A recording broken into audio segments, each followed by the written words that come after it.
Greetings everyone, I'm Jonathan Bailey, and the information should be appearing below, so I'm not going to bother repeating it all here. Feeling a little bit lazy this morning. Today though, I wanted to talk a little bit more about Pinterest. I know like this past few weeks it's like been Pinterest copyright mania, and it's not subsiding. It's actually not purely my fault this time at all. In fact, I don't think it's my fault at all. Today I read an article in the Atlantic Wire, once again links will be on the YouTube page, discussing Pinterest copyright strategy, to which most people go, wait, they have copyright strategy? I was unaware of this. But it talks about how in the service to shift the burden from themselves to their users. And this is something, of course, nearly every site, service, host, etc. does with their terms of service. Says it in big block letters. You're responsible for what you post. Don't use this for copyright infringing purposes, yada yada yada. It's fairly standard legalese, but obviously it's an attempt to shift the legal burden of Pinterest users' activity from Pinterest and to the users, even if the tools Pinterest is providing is useful for almost nothing more than infringing copyright, which it seems to be right now. The big question isn't whether or not these tools are likely infringing copyright. It's whether copyright holders are going to care enough to take action. That's kind of a scary place for a company to be, in my opinion.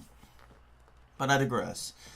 I found that interesting, and I find it kind of worrisome, too, because if you get on Pinterest, and you'll quickly note that nearly everyone on there has their real name exposed pretty boldly, and they're at a pretty high legal risk. You know, this is something that was pointed out by Matthew Chan in a recent conversation we had.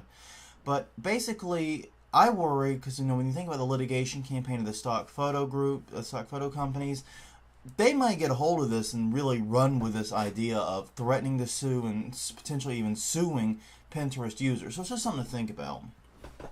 But I find this strategy, and I'm using that term, like I said, fairly loosely, pretty interesting because obviously it hasn't always worked. I mean, Grokster, if we recall, tried something very similar, saying, hey, we're not responsible for the file sharing, that's our users, but they lost in a big way at the Supreme Court, and I think at some point Pinterest is going to have to face the facts that its strategy is not as secure and as safe as it would like to think. So that being said, what could Pinterest do to avoid a problem? Well, the simple solution is to not infringe copyright. But how would they do that and still have a usable service? Well,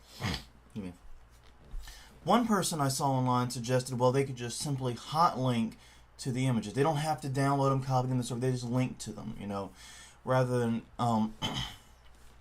pulling them in and making those duplicates. They could, like I said, just link to them. Well, that fails on a lot of fronts. It doesn't completely avoid the copyright issue, as there's an argument out there that hot linking is a form of copyright infringement due to public display and performance and creating a derivative work of the original by displaying it in a different site in an unintended manner. But the biggest problem is now you've gone from copying images to simply hot linking them and taking the person's bandwidth. And the first time a webmaster, you know, has their HostGator account suspended because something appeared on Pinterest and went viral and ate up all their bandwidth and they had their site shut down, you're never going to hear the end of it. Webmasters, you know, they generally don't like copyright infringement, but they really don't like bandwidth misuse and hot linking. So that'd be a way, way, way worse system for webmasters.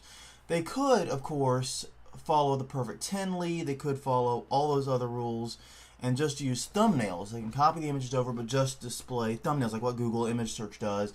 And they, like I said, Google won one of their Perfect 10 cases on the basis that they were thumbnails, at least in large part on the basis they were thumbnails. They could win that, and they could do that, but that would destroy a lot of the visual appearance. That could destroy a lot of the look and feel of Pinterest. And I don't think they would actually go for that. So that's one possible approach, but I don't think it's going to work. The other solution is get away from this idea of pin boards and so forth and just start sharing links to interesting products. But now you just turned it into any other social network, and I don't think that's going to go over very well either. So I don't know how. I don't see a clear way that Pinterest can take its current service and make it completely and safely legal. It just doesn't seem like something that can actually happen. I am open, however, to your suggestions and your ideas and your thoughts, so definitely feel free to leave them below in the comments on the YouTube page, the Facebook page, the Google Plus page. Email me anywhere you can reach me. Do so. I would love to hear your thoughts. Maybe I missed something. It is, of course, early in the morning, so I'm totally prone to not having all of my marbles together. But in the meantime, my name is Jonathan Bailey from Plagiarism Today, and I will see you guys tomorrow. Oh, and happy Leap Year Day, everyone.